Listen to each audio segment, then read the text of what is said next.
Nunca fuimos modernos. Ensayos sonoros por Imanol Proenza y Alba Taboada.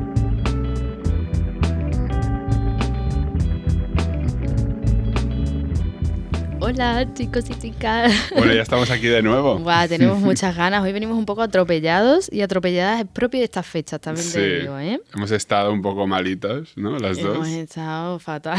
Como todo Madrid, como toda España.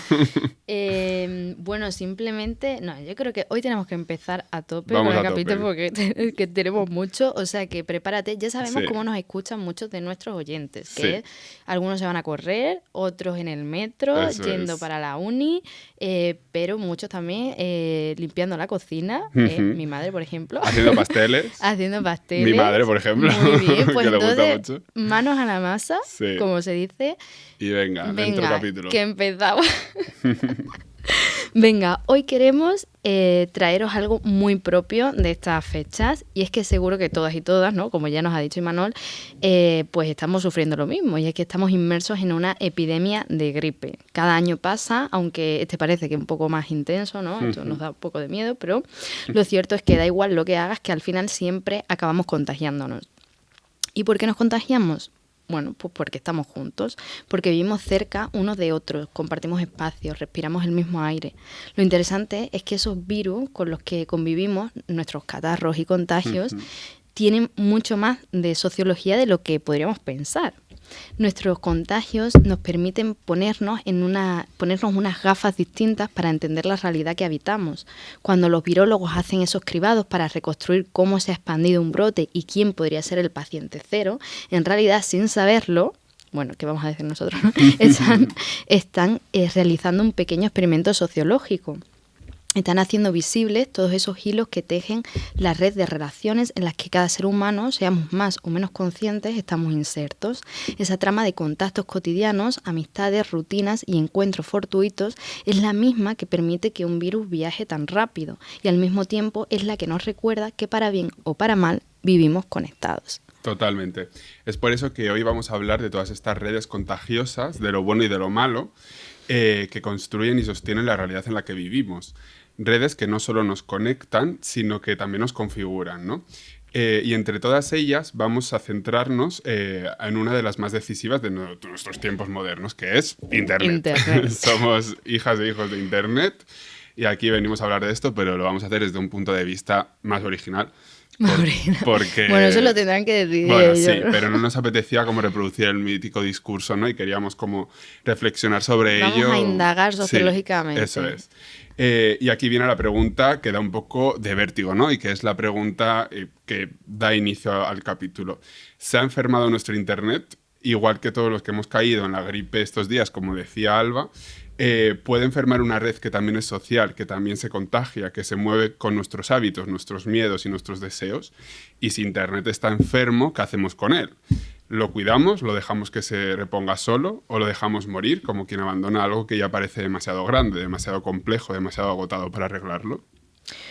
Pues venga, para comenzar a indagar en estas preguntas, yo propongo un ejercicio sociológico a todos nuestros oyentes, ¿vale? Allá donde les pille y haciendo lo que tal, venga, vamos a imaginar... Como si fuéramos tus alumnos. Exactamente, de hecho es que son nuestros alumnos.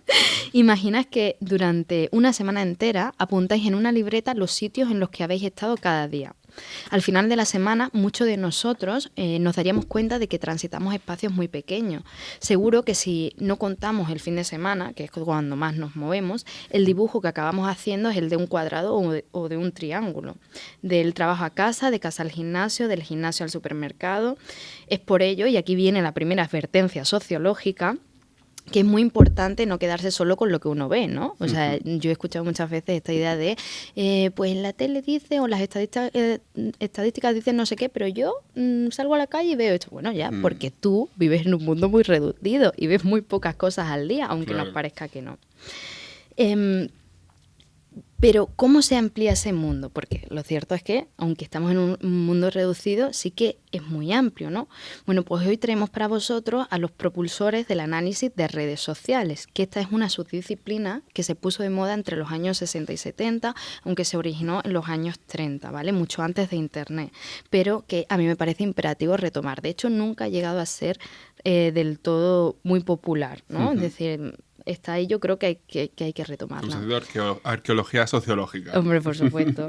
Esta perspectiva pone su foco en la explicación de fenómenos sociales a través de los lazos interpersonales y en el que convergen tanto enfoques sociológicos como conocimientos estadísticos, matemáticas y ya a día de hoy también la computación. En especial os traemos un ensayo, que no lo tengo aquí impreso, pero se puede encontrar fácilmente en PDF, que se titula La fuerza de los vínculos débiles, que es del autor Mark Granovetter. Yo creo que se dirá algo así. Un sociólogo estadounidense afincado en la Universidad de Stanford y que se hizo reconocido precisamente por este texto, ¿no? Que de alguna forma va a inaugurar esta sociología del análisis de redes sociales. Para indagar en lo que este sociólogo nos dijo y cómo de importante es su teoría para reconocer nuestro Internet de hoy, es necesario continuar con ese ejercicio imaginario, ¿vale? Vamos a volver a ese ejercicio. Si bien nuestro mapita sería muy pequeño, si lo superponemos con el mapa que han hecho todas las personas con las que nos hemos encontrado en esos puntos, es decir, si yo voy a la universidad, ¿no? O sea, tengo 4 puntos: universidad, trabajo, la actividad de por la tarde y casa. Vale. Muy bien, son solo 4. Pero ¿con cuántas personas me he cruzado yo en la universidad? ¿No? Pues muchísimas. Entonces, si lo que hacemos es superponer los mapas de otros, esos otros cuadraditos o triángulos, con todas las personas que nos encontramos, al final el mapa es realmente muy grande, ¿no? Y es esto lo que nos desvelaría que vivimos a través de los flujos de información y de significados que nos ofrecen todas las personas con las que nos cruzamos. Nuestro mundo se amplía en tanto más interaccionamos con otras personas. Y esto es lo que le decía yo a Imanol, ¿no? O sea, nunca os ha pasado de decir una idea o incluso una experiencia de no recordar si la has vivido tú o te la ha contado otra persona, ¿no? Porque es que realmente llegamos a vivir a través de las vivencias de otras personas y así es como nuestro mundo se amplía. Es bonito, realmente. Es bonito, claro, es muy guay. Es lo que nos hace ser sociedad, ¿no? No obstante, esto que puede parecer evidente se complejiza de forma terrorífica cuando queremos entender específicamente cómo se propagan ciertas cosas. En el caso de nuestros virólogos, por ejemplo, cómo se propagan las enfermedades, pero en el caso de nosotros como sociólogos y sociólogas, cómo se propaga, por ejemplo, la desconfianza, cómo se propagan los rumores, los cotilleos, la supervisión constante de unos y de otros. Y en el caso de las personas de a pie, pues podrían ser cómo y quién ha llegado a transformar tanto la vida de uno, ¿no? Yo creo que eso todos nos lo paramos a pensar, porque a veces ni sabemos en qué momento una relación mínima o tan personal nos ha dado la vuelta al mundo, ¿no? Y nos ha cambiado la estrategia.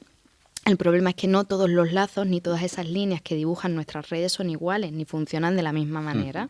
Cada vínculo tiene su propia lógica, su fuerza, su intensidad y su capacidad de hacer circular cosas desde virus hasta ideas. Podemos preguntarnos cómo viaja la información en una situación así. Fluye, como la sangre, circula por las venas y las cavidades, se propaga. Esta es una cita textual del libro del que vengo a hablar hoy, ¿vale?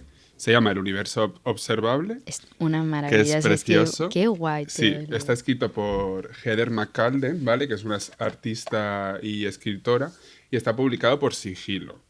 La verdad que la edición es súper chula, la traducción está súper bien, es un libro súper gustoso de leer porque es como perfecto.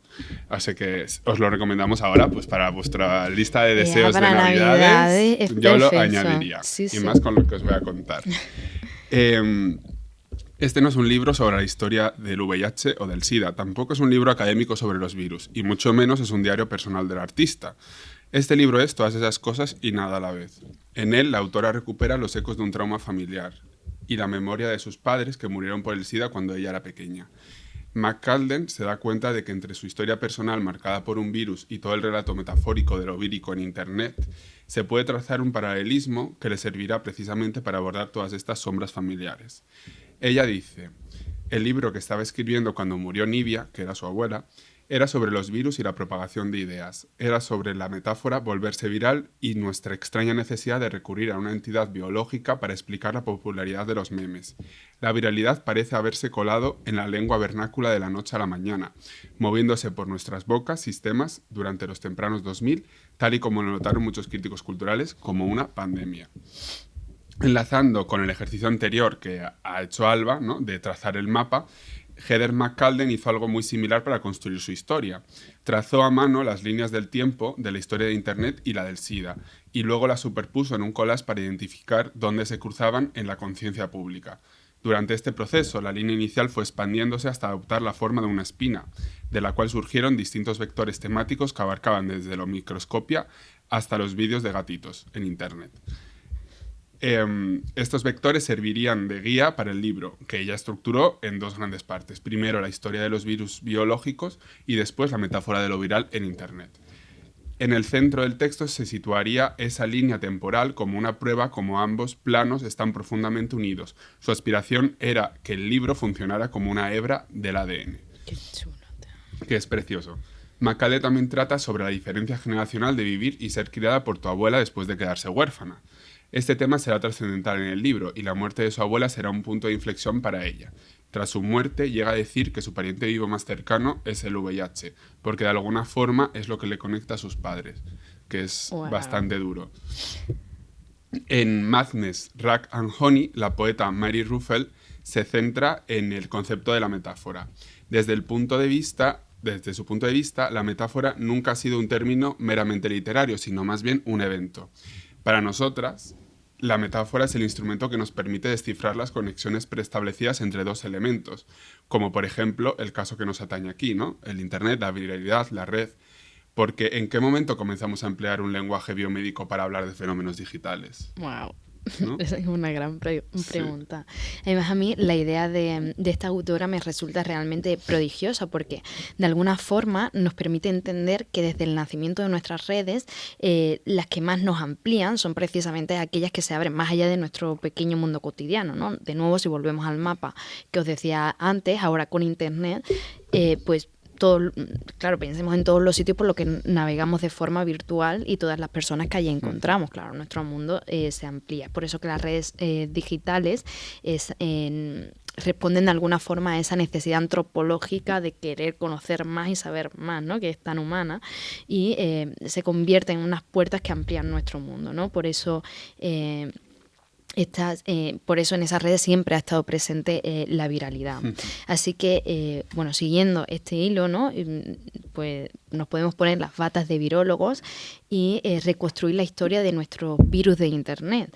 Si nuestro Internet está dando síntomas de convalescencia, ¿dónde están los lugares ceros? ¿Dónde se originan los brotes que de alguna manera han ido modelando nuestra vida digital?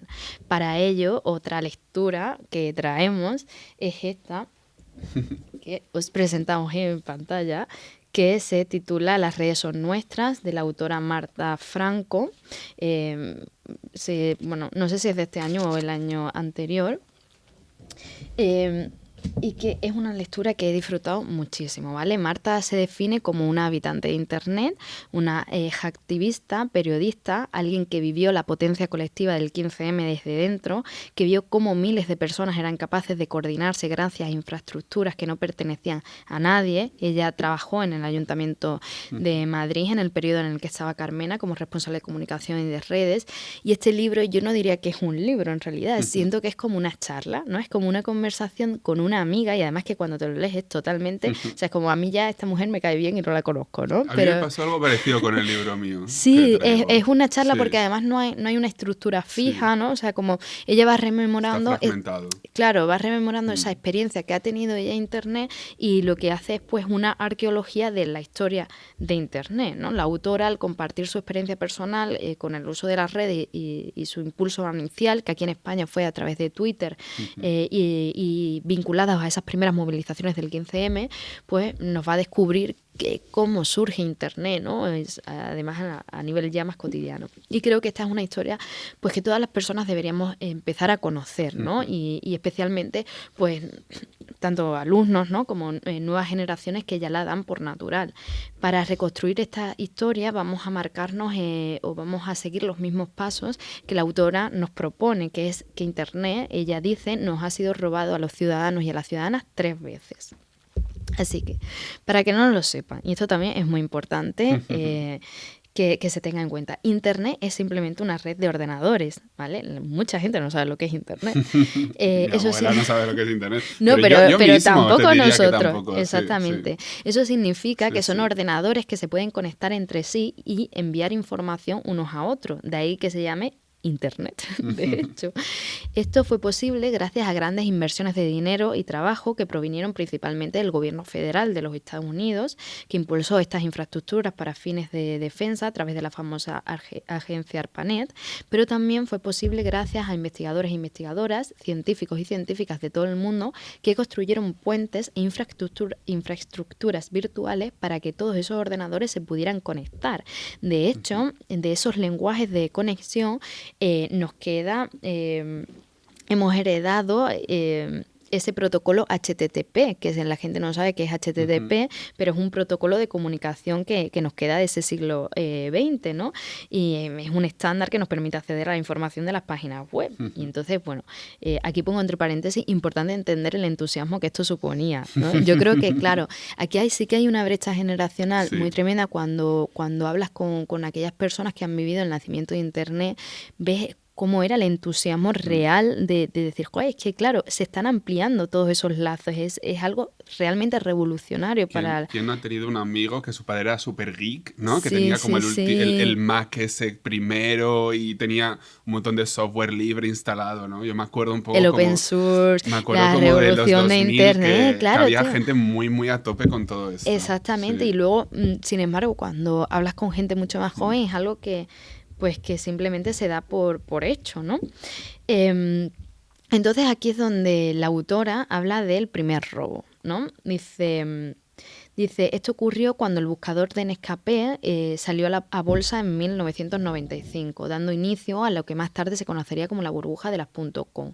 ¿Vale? Aquí, claro, esto lo hemos reducido mucho, pero es decir, este primer robo del que habla Marta es que, claro, Internet fue posible gracias a la participación de muchísimas investigadoras, todo de forma totalmente gratuita y tal, ¿no? Sin embargo, se empezó claro, Nescafé, que fue como el primer buscador, lo que sería hoy Google, ¿no? O algo parecido a Google, sale a bolsa. Y ahí es donde se da inicio a lo que más tarde se conocería como la burbuja de las .com, que es un episodio crucial para comprender la economía del siglo XXI en Occidente. Y que no nos vamos a detener aquí, pero que me encantaría detenerme y que podríamos hacer un capítulo. Pero si los que nos escuchan quieren saber más, el libro estrella es Capitalismo de plataforma, ¿vale? O sea, con ese libro pues te enteras de todo lo que estaba pasando. Entonces, me gusta mucho cómo la autora lo explica porque lo compara con algo que ocurrió siglos antes, ¿no? Dice, en 1604 el Parlamento de Inglaterra aprobó que las tierras comunales de Ripoll, un pueblecito del condado de Dorset, fueran divididas y pasaran a pertenecer a distintos señores. Los campos de cultivo y de pastos quedaron vallados y bajo la explotación exclusiva de sus propietarios. Ese movimiento se considera el inicio del capitalismo y desde entonces la historia básicamente se repite, ¿no? Es decir, han puesto vallas a Internet, vallas al campo. Total. Y por eso vale la pena a veces mirar atrás, ¿no? Y preguntarnos cómo empezaron ciertos fenómenos que hoy consideramos decisivos. Yo recuerdo perfectamente el que para muchos de mi generación fue el primer vídeo viral, ¿no? Que vimos. Tendría unos 12 años cuando uno de esos ordenadores antiguos de pantalla bombada y en una versión casi prehistórica de YouTube me enseñaron la caída de Edgar.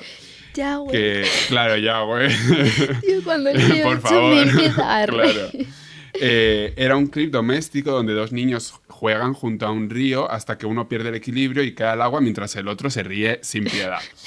¿Y cómo puede algo tan cotidiano y tan aparentemente insignificante, ¿no?, convertirse en un fenómeno de masas de tal magnitud, ¿no? En el imaginario nuestro es como el primer vídeo viral que recordamos. Sí, el mío es el primer vídeo viral. Sí, el de toda nuestra generación, yo creo. Retomando a McCalden, la artista y escritora apunta que probablemente hoy sabemos mucho más sobre el último baile absurdo de TikTok o sobre el enésimo colapso de las criptomonedas que sobre el modo en el que los virus han dado forma a nuestro propio ADN. Tendemos a no incluirnos en la lista de objetos antiguos y, sin embargo, han modelado la especie humana desde sus inicios. Como recuerda Eula Biss en Inmunidad, las células que forman parte de la capa externa de la placenta se mantienen unidas gracias a un gen que, en su origen, provino de un virus. Y aunque muchos virus dependen de nosotros para reproducirse, tampoco nosotros podríamos reproducirnos sin aquello que hemos heredado de ellos. Nuestra evolución, sugiere la autora, ha sido en parte una negociación permanente con los virus. Nosotros los transformamos y ellos nos transforman, y aunque no sepamos del todo qué implica esto ni hacia dónde nos conduce, nuestros destinos se enroscan mutuamente como las hebras de una doble hélice. En 1959, en Leopoldville, la capital del entonces Congo belga, se tomó una muestra de sangre a un hombre cualquiera. Décadas más tarde, en plena búsqueda internacional del origen del VIH, aquella muestra resultaría ser positiva. Hasta día de hoy es el registro más antiguo del virus que se conserva. Poco después, en junio de 1981, los Centros para el Control y la Prevención de Enfermedades detectaron lo que describieron como una nueva disfunción inmunocelular transmitida por vía sexual. El informe, publicado en el Morbidity and Mortality Weekly Report, recogía varios casos de una neumonía específica en Los Ángeles. Los pacientes eran 5 hombres jóvenes de entre 29 y 36 años catalogados como homosexuales activos, sin signos previos de inmunodeficiencia. Ese documento fue el primer reconocimiento oficial de lo que pronto sería reconocido como SIDA. Qué fuerte, tío. A comienzos de los años 90, los padres de la autora, de Helen, murieron debido a complicaciones relacionadas con esa misma enfermedad, cerrando así un círculo histórico que para ella es también profundamente personal. A comienzos del nuevo milenio, la OMS estima que 14 millones de personas han muerto de SIDA en todo el mundo. El presidente Clinton declara el VIH como una amenaza para la seguridad nacional. Para entonces, Internet se ha ido desarrollando y tomando forma. A partir de 1983 se adoptó el protocolo TCP/IP, que constituye la base técnica del Internet moderno. En 1989 y 1990, Tim Berners-Lee creó la World Wide Web en el CERN, lo que permitió enlaces de hipertexto accesibles públicamente. Pero que es la triple W. La triple W. Por eso. No, pero Sí. es que hay mucha gente que no Claro, sí. Durante los años 90, el acceso a Internet se volvió cada vez más común para el público general, con proveedores comerciales y navegadores como Mosaic o Netscape, como ha dicho Alba, y millones de usuarios conectándose por primera vez. Y es precisamente en este momento cuando la red deja de ser un espacio minoritario y empieza a masificarse, cuando surge otro fenómeno paralelo, los viruses informáticos que se propagan a gran escala.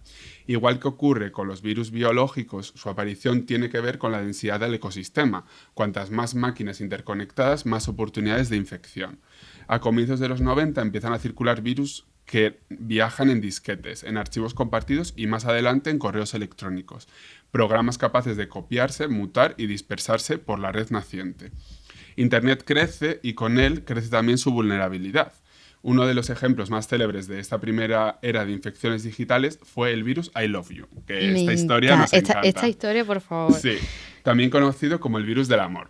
Circulaba como un archivo adjunto en un correo electrónico y explotaba una vulnerabilidad de diseño de los sistemas Windows. A simple vista parecía inofensivo.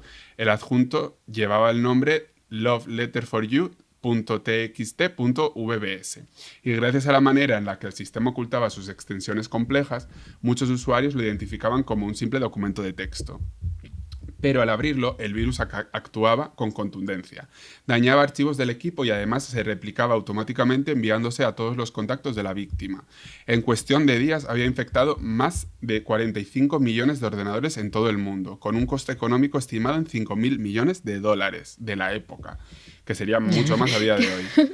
Es que es impresionante. Lo más inquietante, sin embargo, no es su capacidad técnica para atacar un sistema operativo, que eso lo pueden hacer muchos, sino algo mucho más humano. Su éxito dependía del deseo y la curiosidad.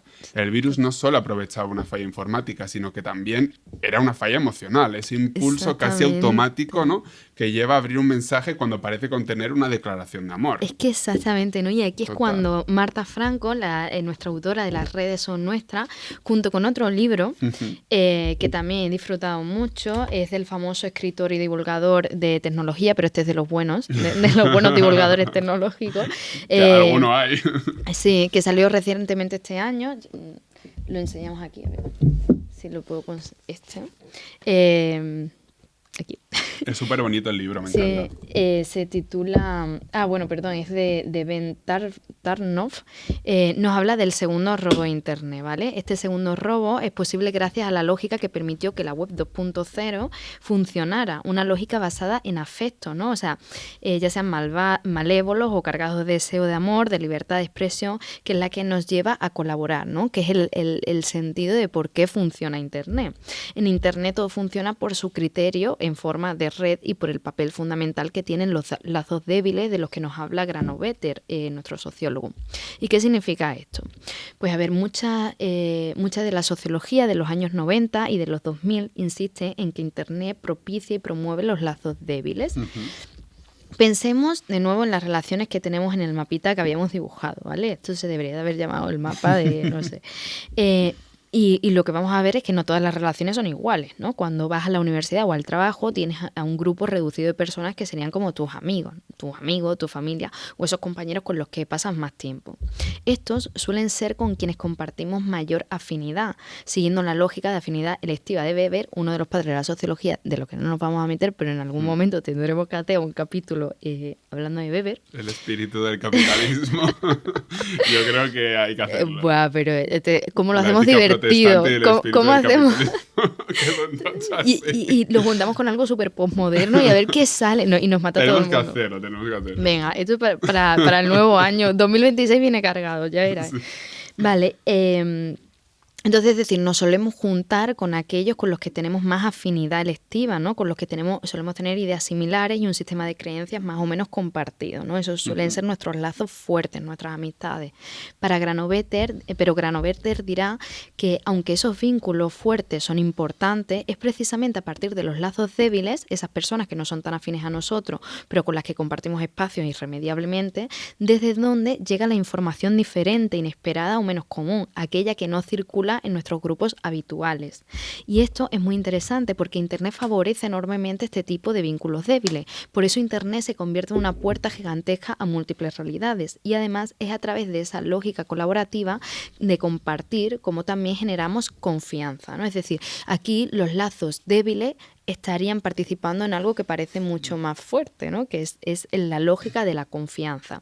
Pensemos, por ejemplo, en las reseñas que dejamos en los negocios o en los blogs sobre cómo usar ciertas cosas, ¿no? Información completamente gratuita que todos producimos en Internet simplemente porque queremos, o sea, sin mucho más, ¿no? Aquí es donde... Un pequeño paréntesis, sí. Por favor, no pongáis comentarios negativos al comercio de tu barrio. O sea, pon comentarios en Google Maps negativos si quieres al Corte Inglés o a Amazon, pero no a Paco, el de la zapatería. Claro. Entonces es en esta lógica colaborativa donde Marta va a hablar de ese segundo robo, ¿no? Que es cómo... pues la solidaridad, por así decirlo, ¿no? Nuestra propia, nuestra propia naturalidad humana de compartir fue absorbida por plataformas que monetizan nuestra actividad y nuestro tiempo. El primer ejemplo es el de eBay, es decir, eran negocios que querían comenzar, ¿no? Querían comenzar a vender por Internet, pero claro, hay un problema de desconfianza. No sé si os acordáis, es que muchos no se acordarán, pero antes comprar por Internet era una locura, era algo que solo hacían personas tal, que pensabas que te iban a robar. ¿Y cómo consiguieron que los e-commerce, ¿no? Estos negocios digitales tuvieran, Amazon? Pues a partir de la lógica colaborativa. Si tú pones si la gente de todo el mundo pone comentarios positivos, pues yo puedo confiar, ¿no? Total. Claro, no solo eso, también la producción de información, o sea, es decir, la producción de contenido mismo es de lo que viven nuestras redes sociales, ¿no? Y todo esto pues lo hacemos de forma gratuita, pues porque participamos de las redes como lo hacemos también de las redes offline. Total. Y sabemos además que la expansión de lo vírico en Internet de un post que se hace viral corresponde a lógicas concretas.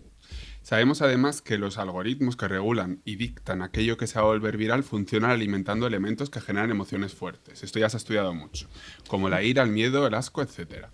Por ello, las plataformas se han convertido en un coladero de bulos, de desinformación y de mensajes extremistas y de odio, porque son discursos altamente polarizadores que funcionan muy bien para mantener a los usuarios conectados, interpelarles.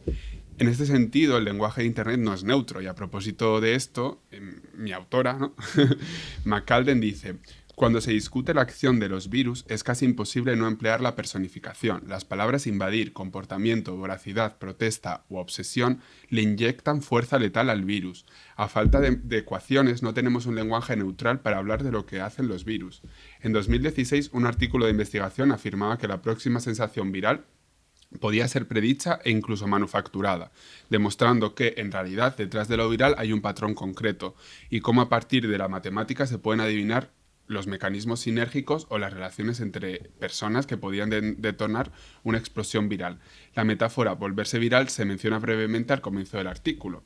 La comunicación entre pares de individuos constituye los ladrillos básicos del contagio macroscópico y de la dimensión de fenómenos sociales tales como los comportamientos, ideas o productos. La formulación matemática de la difusión social recuerda la propagación de las enfermedades infecciosas y es común usar el término viral para referirse a la aparición rápida de un producto o una idea. Siguiendo esta analogía, los modelos epidémicos compartimentales se usan con frecuencia para describir la dinámica de transmisión de los fenómenos sociales. De esta forma, al igual que sabemos que lo vírico en Internet puede alterar el comportamiento humano, sabemos, y hay datos que lo demuestran, que los algoritmos de diferentes redes sociales han favorecido la difusión de mensajes políticos de extrema derecha y han sido decisivos en campañas electorales como la que llevó a la presidencia de la primera potencia económica y militar mundial a Donald Trump. Casi nada, ¿eh? Casi nada. Desde que convivimos con la tiranía del algoritmo, la sociedad parece haberse escorado más a la derecha, además. De igual forma, y aunque resulte llamativo, McCalden recuerda que algunos virus poseen una cualidad especialmente inquietante. Pueden modificar el comportamiento del organismo que infectan.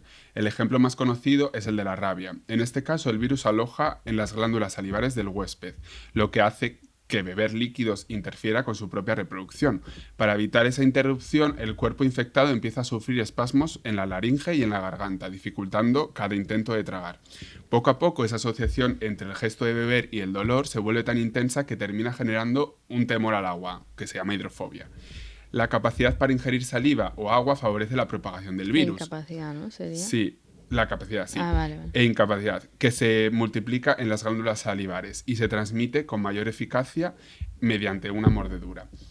Pero McCalden también señala que existe una versión irónicamente humana de esta manipulación del comportamiento, el virus de la gripe, del que ya hemos hablado porque Alba y yo ya lo hemos pasado y seguro que muchas de las personas que nos escuchan. Y esto es muy interesante. A ver, esto es muy interesante. Por ejemplo, parece aprovechar la gripe nuestros impulsos sociales para reproducirse, ¿no? Un estudio de 2010 valoró, que hay que demostrar la validez de ese estudio, pero bueno, vale, yo vengo a contarlo como como anécdota porque cogerlo con pinzas, eso por es, favor. pero me pareció como divertido. Queremos creer que es así. Es muy de artículo de Domingo del País, ¿eh? Sí, total. Pues este artículo demostró que en las 48 horas posteriores a la exposición de la gripe, las personas se sentían más inclinadas a salir, a ir a bares o a socializar que antes de infectarse. En esa fase presintomática, cuando todavía no hay señales de enfermedad, pero la capacidad de contagio es máxima, los sujetos manifestaban un deseo de vida social notablemente diferente a la de su estado previo, que se querían ir de fiesta. Es como si el virus, en su propio beneficio, aprendiera a empujar nuestros instintos sociales para asegurarse un recorrido más amplio en la comunidad. Es fuerte. Es muy fuerte. ¿eh?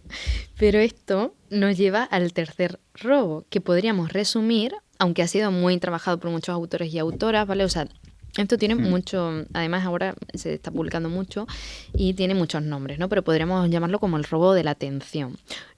O dicho de otra manera, esa presión cognitiva que aparece en torno a 2016, cuando comienzan a desplegarse los algoritmos de automatización o los algoritmos predictivos. Un ejemplo claro fue lo que ocurrió por esa fecha en Twitter y en YouTube, y luego le siguieron el resto de redes sociales, ¿no? Dejaron de presentar la información en orden cronológico. Esto también mucha gente no se acordará, pero antes, cuando tú abrías Twitter, el primer comentario que te encontrabas era el primero que se había escrito y luego los siguientes, ¿no? Porque te salía lo que tú querías ver realmente, ¿no? La gente que tú seguías. A lo que tú seguías y de forma cronológica, claro. ¿no? Sin embargo, se dejó de presentar la información en este orden y empezaron a filtrarla según tus intereses y el perfilado que se hace de ti como usuario. Por eso tenemos esos algoritmos de aprendizaje automático, ¿vale? Que se vuelven adictivas, ¿no? Las redes. Claro, de pronto aparece una intervención directa y orientada en el flujo corriente de la información que se comparte y se consume, cosa que Internet en su origen no había sido así, ¿no? Así es como Marta dirá que nos roban la atención, pero también se convierten en estrategias estadísticas y matemáticas que a través de esos lazos débiles hacen que nos llegue una información específica y concreta, precisamente porque sabemos que la red funciona así a través de estos lazos débiles, ¿no? De hecho, tanto Marta como Ben, estos dos autores, nos hablan de que esta ha sido una estrategia clave en la que se ha popularizado, una estrategia clave que han ido utilizando lo que se ha popularizado como la internacional del odio, ¿vale? Que son esas constelaciones de movimientos de ultraderecha que se han extendido por el globo y que promueven discursos de odio hacia distintos colectivos sociales, ¿no? Como podrían ser las mujeres, la LGTBI, etcétera. Un ejemplo lo pone Marta citando directamente al presidente de los Estados Unidos en relación con la importancia que daban en sus campañas a las redes sociales digitales. Donald Trump dijo textualmente: "Los demócratas no importan. La verdadera oposición son los medios de comunicación y la manera de lidiar con ellos es inundar la zona de mierda". Literalmente, ¿no? Este es el fenómeno conocido como shitposting, literalmente llenar las zonas de mierda, postear mierda, ¿no? Postear contenido sin valor que ridiculiza cuestiones importantes que se generan a partir de bots o de inteligencia artificial, como, bueno, pues múltiples vídeos que podemos ver en la cuenta del presidente, ¿no? En el que salen pues cagándose manifestantes o el vídeo de la Franja de Gaza, ¿no? El objetivo es saturar el espacio digital hasta deformarlo, o esa información hasta deformarla, ¿no? Es decir, ese espacio que antes había sido fértil para organizarse colectivamente se convierte hoy, como dirá nuestra autora, en un territorio adictivo, plagado de ansiedad y algoritmos que premian la furia, un lugar donde los unicornios venden humo, donde los creadores de contenido sobreviven al borde del agotamiento y donde tu vida puede desmoronarse si alguien encuentra un tuit antiguo que no recuerdas haber escrito. Así dice también Como ella. Ha pasado a mucha gente. ¿Cuánta gente ha caído por esto, no? Mucho cuidado con lo que se escribe. Sí. Yo tenía una profesora que nos decía, lo que se escribe no es oral, lo que se escribe se queda para siempre, ¿no? Sí. En algún lugar, y eso da miedo, ¿no? Sí. Tampoco tenemos que dejar caer a posta a gente por eso, tuit, por favor. A día de hoy, por favor. Bueno, así va a decir también Marta, ¿no? Que hemos perdido la inocencia y en gran medida la confianza. Esa confianza que en un primer momento sí que nos había ofrecido Internet. Esta idea cada vez más popular de un Internet muerto o, como nosotros preferimos llamarlo, un Internet al que estamos dejando enfermar, ¿no? O sea, se hace cada vez más popular. Sí. Desde el punto de vista biopolítico, para autores como Michel Foucault o George Agamben, el VIH... De los primeros capítulos, mencionado en el primer capítulo, que tenéis que ir a ver. Sí, sobre el jardín, que fue muy interesante. Yo os lo recomiendo. Hicimos una metáfora preciosa. ¿Cómo no lo vamos a recordar? Recomendar nosotros. Si no lo recomendamos nosotros, a ver quién lo va a recomendar. Pues a ambos, Foucault y Agamben, para ambos, el VIH ha sido un ejemplo paradigmático de cómo los cuerpos se regulan, vigilan y estigmatizan en función del contagio. Pura biopolítica, ¿no?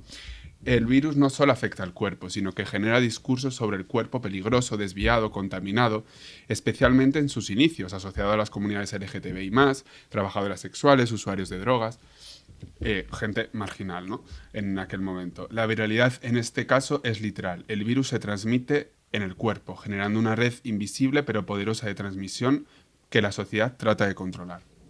En la era de las redes sociales, sin embargo, la palabra viral va a tomar otra dimensión. Se refiere a cómo una idea, una imagen o un mensaje se propaga masivamente, como si fuera un virus. Aquí lo viral no enferma al cuerpo, pero sí impacta en la psique, en las emociones y en las opiniones públicas, como hemos dicho.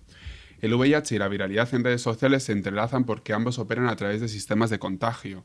Uno afecta al cuerpo y el otro a la mente y a la cultura. Ambos generan miedo, empatía, conexión, y ambos nos obligan a repensar conceptos como la salud, la comunidad o las redes.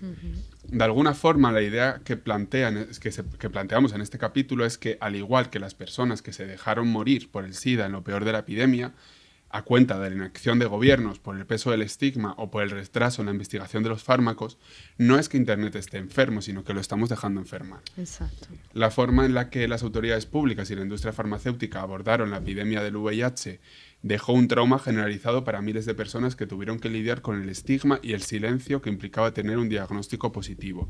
Aún hoy en día, las heridas no se han cerrado del todo, como bien demuestra una nueva generación de artistas que están abordando recientemente el tema, como Carla Simón con películas como Stew 1993 y más recientemente con Romería, o Eduardo Casanova con su miniserie Silencio, que se ha estrenado recientemente.